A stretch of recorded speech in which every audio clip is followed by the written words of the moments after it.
Bienvenue à Décortica Eco. Nous avons le plaisir d'aborder aujourd'hui un sujet d'actualité entre le cinéma et l'économie ou inversement entre l'économie et le cinéma. Eh bien, c'est une double interrogation qui est très intéressante aujourd'hui à l'aune de la situation que traverse le pays suite à la crise sanitaire. Eh bien, pour en avoir le cœur net, nous avons invité sur ce plateau un homme qui aime le cinéma, un homme qui aime les lumières mais qui préfère l'ombre parce que justement c'est un producteur de talent connu et internationalement reconnu. Omar Sall, vous êtes donc dans le monde du cinéma et le cinéma vit des jours un peu sombres en cette période de crise où tout un chacun est invité à rester chez soi. Comment le cinéma qui invite les gens à sortir peut combiner cette projection avec effectivement cette situation justement de chacun chez soi? Bonjour Mamadou, merci pour cette invitation et cette opportunité que vous m'offrez pour que je m'exprime pour tous ces sujets qui concernent le cinéma, notamment l'économie du cinéma. Donc le cinéma, c'est au même titre que je pense l'ensemble des secteurs, en tout cas d'activité du pays, a subi de plein fouet cette crise. Je dis souvent que nos unités de production sont confinées. Difficile également parce qu'il y a beaucoup de travail, en tout cas, qui venait de l'étranger, même si aujourd'hui nous remarquons que les tournages reviennent petit à petit. Voilà, ça redémarre. Mais je crois toujours que nous devons, en tout cas, en profiter et apprendre et essayer, en tout cas, d'avancer avec nos propres modèles. Donc, je vois beaucoup d'initiatives aujourd'hui qui s'organisent dans le pays. Nous essayons de nous affirmer nous-mêmes et d'essayer, en tout cas, d'être actifs sans les autres. Alors, vous êtes-vous adapté au confinement qui a été préconisé justement par les pouvoirs publics pour essayer de stopper la progression justement de la contagion? Oui, dans un pays, il n'y a pas mille manières d'interpréter une loi. Quand on dit état d'urgence sanitaire, couvre-feu, etc. Mais tout le monde est obligé de s'y adapter. Donc c'était notre cas. Nous ne sommes pas des citoyens à part, nous sommes des citoyens qui respectons les lois et les règlements dans le pays. Le Sénégal est une vieille terre de cinéma, Omar. Nous avons justement de grosses pointures qui sont nées au Sénégal et qui ont à la limite un peu essaimé à travers le monde et qui ont porté très haut le drapeau national ou peut-être le flambeau du pays. Vous êtes également cette génération charnière qui a pu reprendre le flambeau avec justement des prix remportés un peu partout sur les grandes scènes du 7e art. Je pense à Félicité de notre jeune compatriote Alain Gomis. Je pense également au film remarquable d'Atlantique de Mati Diop à Cannes. Et vous êtes l'artisan effectivement de ces prix. Certes, vous n'apparaissez pas sur les écrans parce que vous n'aimez pas peut-être souvent apparaître devant les écrans. Mais Omar, disons ce succès que le Sénégal remporte, pourquoi cela ne rejaillit pas sur le cinéma lui-même, sur les acteurs du cinéma, sur les opérateurs du cinéma? Pourquoi le cinéma ne brille pas de mille manières dans le pays? Je pense que le cinéma brille parce que vous l'avez abordé à l'entame. Vous avez cité des figures qui ont fait ce cinéma au Sénégal et en Afrique aussi. Je pense que le cinéma au Sénégalais a donné, en tout cas, a révélé beaucoup de talents. Dans le domaine, je dis souvent, nous sommes une forte référence artistique pour nous, le Sénégal, et pour le reste de l'Afrique et même pour le monde. Parce que quand vous citez également entre ces générations charnières, vous arrivez à citer Mati Diop, vous arrivez à citer Alain Gomis et tant d'autres, Moussa Touré et d'autres qui ont quand même porté ce flambeau si haut.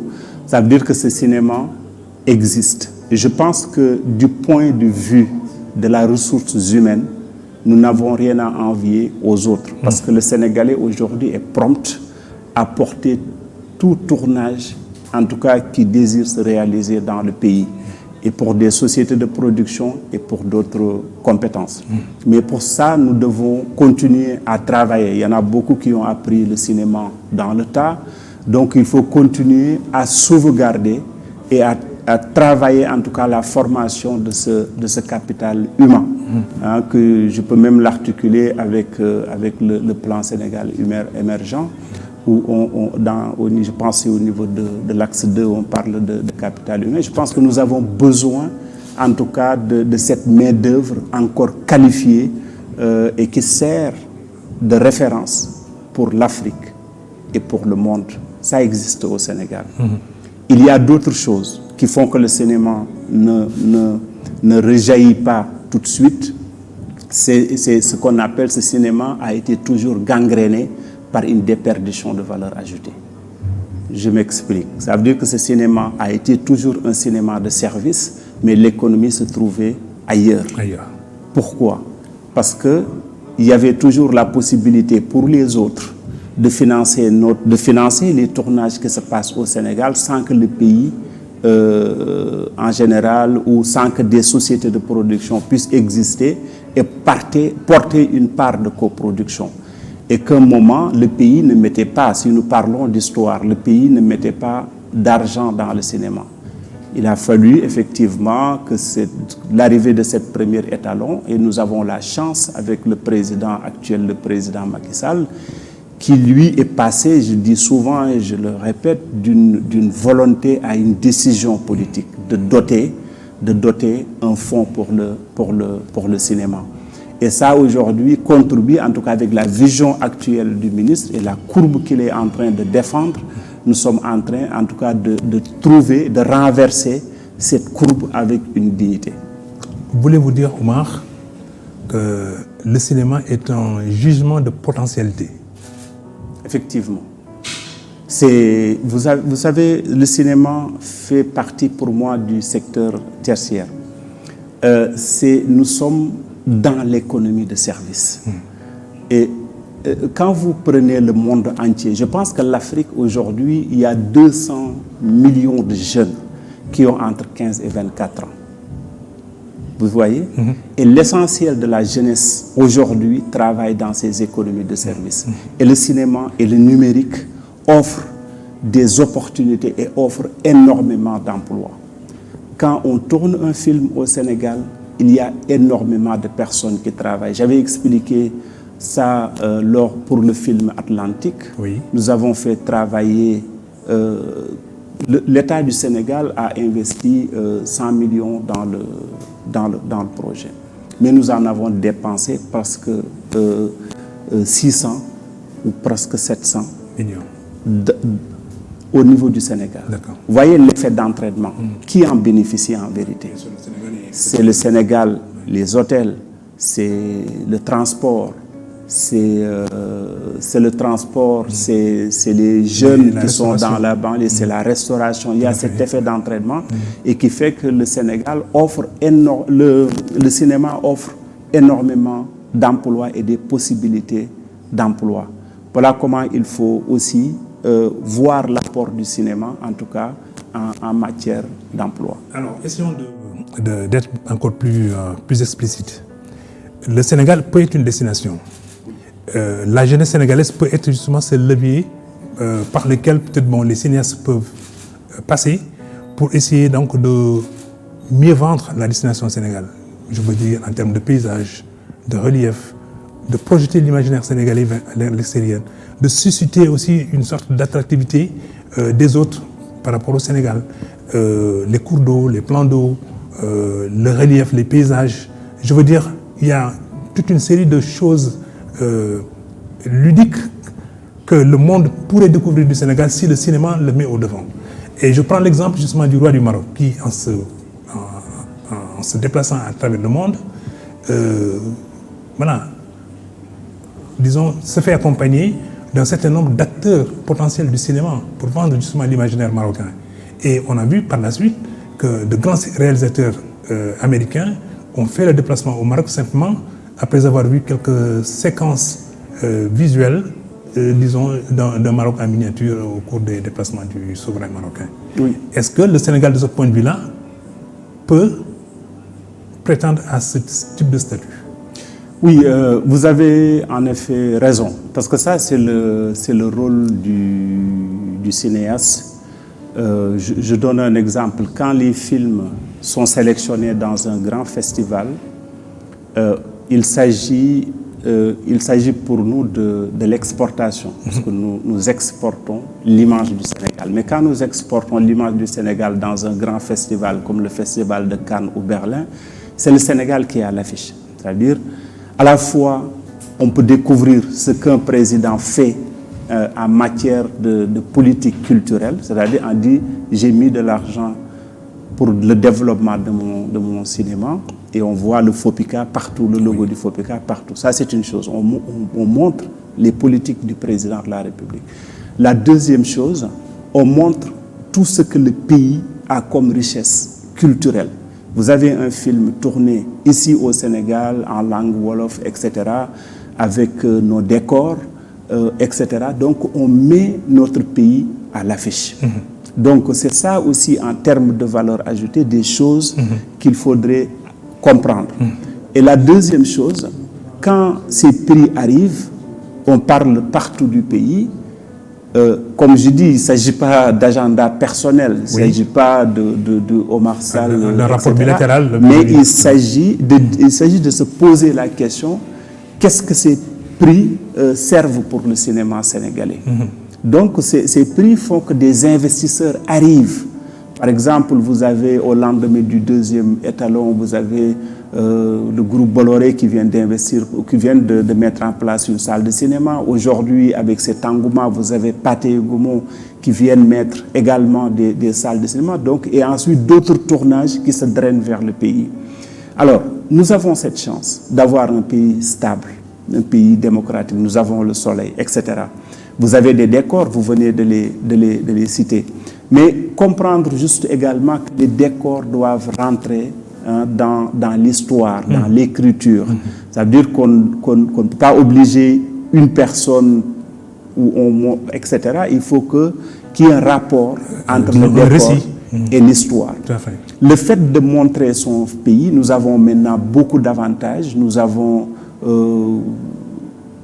comme vous venez de le dire, je pense que c'est énorme entre Dakar, la Casamance, Kédougou, etc. Nous avons Sali, il y a ce qu'on appelle l'immensité de nos décors et de nos monuments historiques.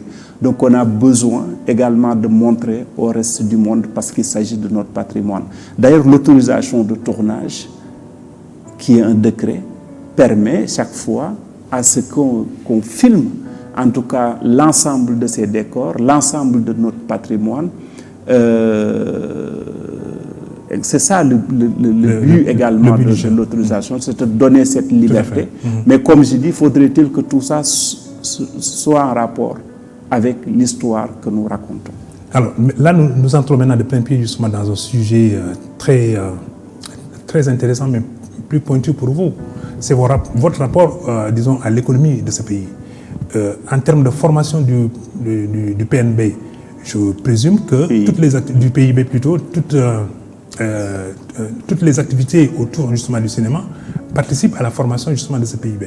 Oui. Est-ce que maintenant c'est répertorié comme tel, ou bien est-ce qu'il y a une insuffisance de l'approche du point de vue justement des inspecteurs des finances du ministère de l'économie et des finances, ne serait-ce que pour prendre en charge, n'est-ce pas, l'impact du cinéma sur l'économie nationale? Oui. Vous me permettez juste avant de répondre à la question, c'était de dire également que nous dans l'optique, parce que le cinéaste, c'est un historien, c'est quelqu'un qui écrit des histoires. Mais dans ce que nous faisons, dans les messages que nous envoyons également, nous travaillons l'imaginaire de nos peuples. Oui. Et nous avons une richesse culturelle qui est énorme. Et ça sert également à forger l'imaginaire de nos citoyens. Ça, il faut qu'on s'aime, qu'on aime notre image. Donc ça, c'est important et Et le dynamisme de ce cinéma ne devra pas nous faire perdre également cette ligne. Parce que c'est très important. Oui, en fait, c'est voilà. très important. Maintenant, revenant sur la question de la prise en charge, je pense du sous-secteur de l'audiovisuel et du cinéma dans le calcul du PIB, j'ai des doutes. J'ai des doutes, par exemple, moi-même, quand je fais des recherches pour voir quelle est la contribution du sous-secteur dans le calcul du PIB, oui. Dans la prise en charge ou le calcul du PIB, Vous ne retrouvez pas ni votre colonne, ni votre... Je ne trouve rien du tout. Donc, alors je me pose la question, et d'ailleurs j'interpelle également le ministre de l'économie et l'ANSD, je pense qu'ils font partie, qui sont des démembrements pour cette prise en charge. Parce que c'est très simple. Pour prendre en charge, peut-être aussi c'est une méconnaissance de ce secteur. Ou bien on nous met dans les industries culturelles en général. Mais moi, je ne trouve pas. Mais en tout cas, pour prendre ça en charge, il faut comprendre les différentes optiques de calcul du PIB dans ce sous-secteur et comprendre. Si nous prenons par exemple l'optique de la demande, vous avez l'optique de la demande. L'optique de la demande, il faut identifier certaines choses. D'abord, la télévision. Pourquoi la télévision? Parce que la télévision est un débouché, est à la fois un débouché essentiel et source de financement pour la production cinématographique et audiovisuelle. Vous voyez, dans notre pays ou dans d'autres pays du monde, on vous parle de chute d'audience du cinéma dans les télévisions. Mais chez nous, il y a quasi absence de l'audience cinématographique dans nos télévisions. Pourquoi? Parce que ces télévisions ne participent pas ou ne peuvent pas participer au montage financier que nous faisons pour les films cinématographiques qui peuvent coûter cher. Donc, ça, c'est un premier problème. Mais quand vous analysez économiquement parlant, l'industrie cinématographique se passe autour des sociétés de production qui confectionnent les films. Oui. Ensuite, vous avez la distribution. La distribution, c'est les grossistes. Et ensuite, vous avez ce qu'on appelle les détaillants. Les détaillants, c'est ceux qui gèrent les rapports et la relation entre le film et le public. Donc, il faut comprendre comment est articulé tout cela. Et ils utilisent les voies, donc c'est les salles de cinéma, c'est aujourd'hui les plateformes, c'est les écrans de télévision pour partager en tout cas ce cinéma et permettre d'abord à l'économètre de travailler. Ensuite, vous pouvez l'avoir du côté du revenu. Si nous prenons cette démarche ou ce calcul du PIB dans l'optique du revenu. Le cinéma, vous avez vu que dans le monde entier, pour revenir sur ça, la contribution du PIB monte dans le cinéma, c'est de 3%. Je ne crois pas que nous sommes pris en charge dans ces 3%, mais c'est 3%. Mais le cinéma n'a jamais mobilisé autant de revenus dans le monde entier. Vous regardez les chiffres pour permettre aux films d'exister dans le domaine du cinéma. Bon, c'est vrai.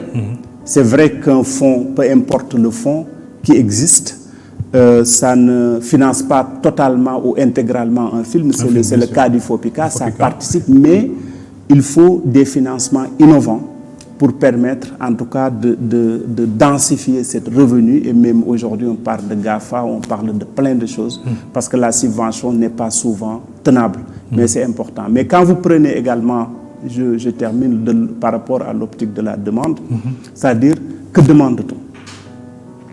Que demande-t-on? Qu'est-ce qui est mis en jeu? Qu'est-ce qui est mis en jeu lors de nos consommations, y compris même culturelles. Quel film voir? Donc il faut se poser toutes ces questions. Vous savez que dans la théorie économique fondamentale, chaque individu est un être rationnel. Supposé, comme on dit, ou supposé son comportement en tout cas dicte ce qu'on appelle la recherche d'intérêt d'abord personnel. D'intérêt personnel, ce qui théorise également ce qu'on appelle l'autonomie du désir chez l'individu. Oui. Donc vous avez une théorie de l'autonomie du désir. Donc ce qu'il met aussi en rapport avec tous les sujets de manière indépendante, mais dans l'optique, en tout cas, de maximiser sa satisfaction. Vous savez, à partir de ce moment, je veux juste expliquer qu'est-ce que les Sénégalais regardent en général. Puisque dans la télé, il y a absence des grands films du cinéma, il ne nous reste que les séries. Donc, il faut savoir évaluer aujourd'hui l'investissement qui se passe dans les séries. Dans les séries, qu'est-ce que ça mobilise comme moyen? C'est important pour le prendre en charge. Oui. Et ensuite, à partir de là, aussi, voir qu'est-ce qu'on met en termes de subventions pour que les films puissent exister, et à partir de ce moment, vous pouvez répondre à cette formule que le PIB, c'est égal à la somme des valeurs ajoutées moins les consommations intermédiaires, mais également comprendre aussi en exportation quels sont les films que nous exportons, quels sont les films que nous importons, etc. Pour prendre en charge, en tout cas dans le calcul du PIB, on est obligé de passer par ces étapes. Et aussi comprendre, moi je l'explique parce que le ministre qui gère actuellement la culture et son directeur de la cinématographie, que je salue les deux au passage, le ministre, il a cette vision de renverser, j'allais dire, cette courbe pour en tout cas qu'il y ait moins de déperdition de valeur ajoutée dans le système. Et la compréhension en tout cas de tout cela. Quand je dis ça, c'est parce que permettre aux producteurs d'asseoir une économie d'abord locale de son cinéma. Et ensuite, ça passe également par le fait aussi de détenir les droits dans les films et de permettre également aux créateurs. Est-ce qu'il ne se pose pas une question implicite liée à la nationalité, par exemple, des films?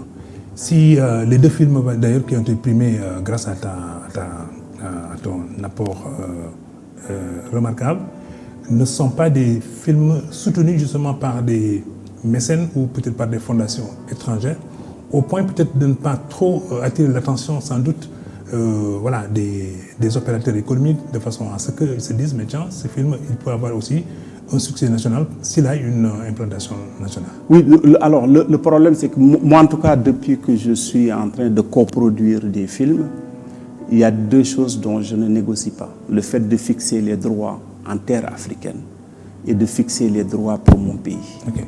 C'est ce que je dénonce. Quand je parlais de déperdition de valeur ajoutée, ça veut dire que vous prenez 95,5% des films qui ont été produits avant 2000 et même en 2013, il y en a beaucoup. Les droits, l'économie est ailleurs. Le film est produit ici avec les noms, comme je dis, ça peut être des noms de réalisateurs sénégalais, mais l'économie du film sont ailleurs parce que les droits sont détenus ailleurs. D'ailleurs, Felwine Sarr aurait dû travailler sur le rapatriement des droits cinématographiques pour notre patrimoine national. Ça allait marcher. Ça allait marcher.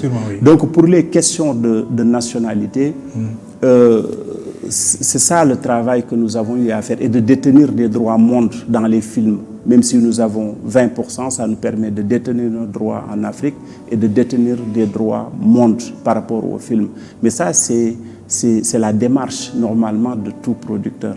Parce que vous avez une société de production où la richesse d'une société de production, comme on le lit à l'actif du bilan, mais il faut lire l'ensemble des films, en tout cas qui ont été produits ou coproduits, et en cours également de production, et dont les droits sont détenus et enregistrés dans un bilan. C'est important à savoir. Mais Oumar, ce type de négociation fait appel justement à des rapports de force. Comment pouvez-vous, face justement à des mastodontes donc, dans le monde du cinéma, arriver à imposer ou à dicter donc, votre loi quand vous n'avez pas peut-être un soutien puissant, je veux dire l'État sénégalais ou peut-être un consortium de producteurs sénégalais africains? Non, de plus en plus, je l'ai dit tout à l'heure, avec le FOPICA, qui est un fonds souverain pour moi, oui. Ça nous permet également de poser ces bases de négociation, plus la valorisation de ce que vous venez de dire, des décors, de nos potentialités économiques. On arrive toujours, en tout cas, nous, ce qui nous concerne, à fixer des droits. Ça, c'est un état de fait. Mais il y a d'autres difficultés qui ont existé avant, sur lesquelles également le ministre est en train de travailler. Vous savez, quand vous voulez coproduire un film, excusez-moi, c'est peut-être une digression, il y a les accords de coproduction. Nous, entre le Sénégal et la France, il y a des accords qui datent d'avant la dévaluation. Ce qui rend également le travail du producteur sénégalais très, très difficile, parce que nous avons le poids monétaire. Et ce poids monétaire fait également qu'un technicien français peut être payé ou belge peut être payé 2 fois ou 3 fois plus qu'un technicien sénégalais sur un tournage.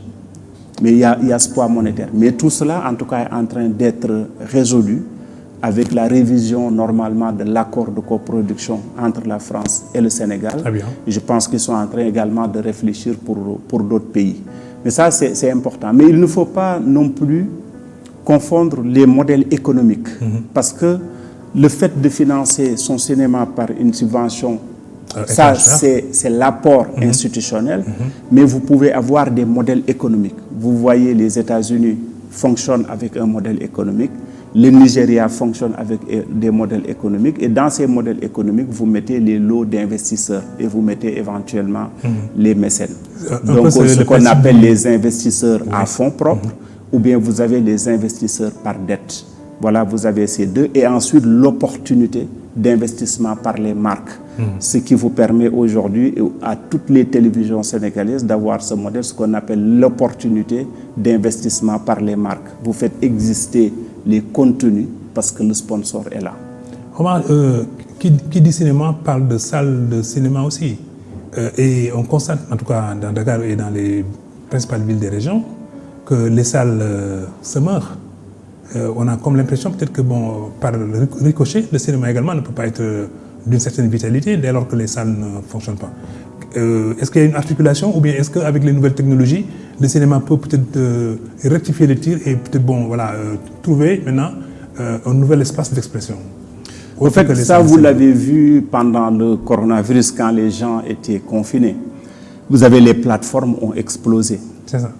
D'ailleurs, je pense également et je crois fortement que vous avez beaucoup de géants du numérique qui ont explosé parce qu'il y avait le coronavirus, parce que les salles de cinéma étaient fermées et donc les plateformes peuvent marcher. C'est d'autres aussi débouchés, en tout cas d'autres opportunités qui créent la relation entre le public et les films. Alors, le Sénégal, difficile, en tout cas l'écosystème est très très compliqué et difficile parce que quand vous avez, je donne un exemple, on nous dit pendant les années 70 il y avait 70 salles de cinéma, aujourd'hui on en arrive à moins de 4 salles de cinéma. Terrible. Hein? C'est problématique. C'est problématique pour le producteur que nous sommes parce que nous quand on participe dans un film comme le film de Mati ou d'autres films, le producteur, au-delà, comme je dis, notre mission, c'est d'être ce qu'on appelle disponible pour les autres. D'être disponible pour les autres, de travailler à ce que ces films existent, mais derrière, nous avons des pactoles à rembourser. Et si vous n'avez pas de salle de cinéma qui vous permet ce retour sur investissement, c'est problématique. Donc, c'est ce que nous vivons.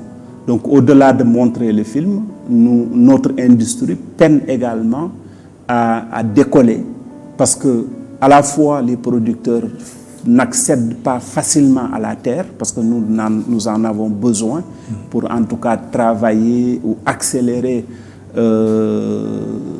nos travaux en général pour les contenus, etc. Et ensuite,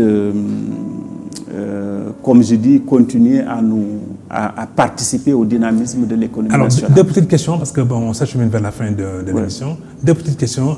Je sais que vous êtes très pudique sur la question de l'argent, mais un film comme Félicité ou bien peut-être comme Atlantique, ça vous a coûté combien? En fait, c'est un film, Atlantique, je pense les chiffres, j'ai dit ça plusieurs fois. C'est un film qui a coûté, c'est 1,4 milliard environ. Donc c'est 2 millions et quelques mille euros.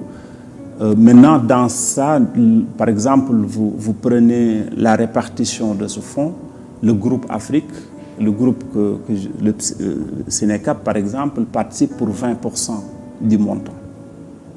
Vous voyez que voilà, pour 20% du montant, vous prenez le film Félicité, je crois que c'était autour de 900 millions CFA. Et il y a eu retour sur investissement? On est à l'équilibre? Alors, on ne peut pas... Moi, je n'ai pas de retour sur investissement, évidemment, parce que je ne suis pas dans l'écosystème, ne peut pas me permettre le retour sur investissement. Mais en termes de valeur ajoutée, en termes d'apport, c'est énorme pour le Sénégal. C'est-à-dire la visibilité que ça a donné au Sénégal, le nombre d'investisseurs aujourd'hui et le nombre de producteurs qui viennent s'activer au Sénégal, parce que tout le monde continue à croire que ce pays est terre de cinéma. Alors, il y a une autre situation qui est née avec Atlantique. C'est des jeunes qui n'ont jamais tâté du cinéma et qui ont été propulsés et qui ont montré de véritables talents. Est-ce que aussi dans les quartiers, il y a des valeurs sûres qui peuvent émerger si peut-être on leur donne leur chance? Mais il y a des talents cachés. Évidemment, il y a des talents cachés. Et je pense que c'est aussi cette magie du cinéma et de l'audiovisuel. Également, bon, je félicite Mati parce que aussi il y a une direction artistique quand même forte derrière tout ça. Mais aujourd'hui, cette jeunesse, vous avez vu de manière automatique, ces gens manipulent le numérique, travaillent facilement, etc. Donc naturellement. Donc le cinéma peut révéler également des talents cachés. Et je pense que les jeunes actuellement, comme je l'ai dit à l'entame de mon propos, l'essentiel des jeunes, de la jeunesse, travaillent dans ce secteur. Très bien.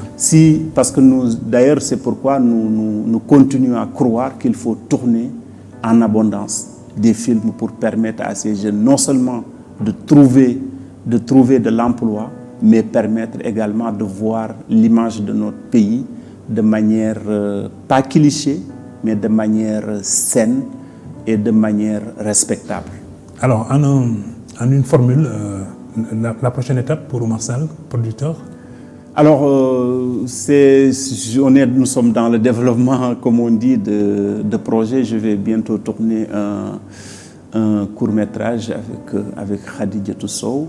Mais je viens de finir la session du programme Up court-métrage. Vous avez vu avec ces chiffres qui ont permis à plus de 156 techniciens comédiens, acteurs comédiens de travailler, plus de 60 techniciens et plus de 484 figurants de travailler dans ce projet. Voilà l'œuvre que je porte et que je continuerai à porter, parce que ça permettra en tout cas de participer au dynamisme, à la formation du capital humain dans le pays et dans la sous-région, et à notre activité économique, lutter contre le chômage, empêcher également les gens de prendre la pirogue.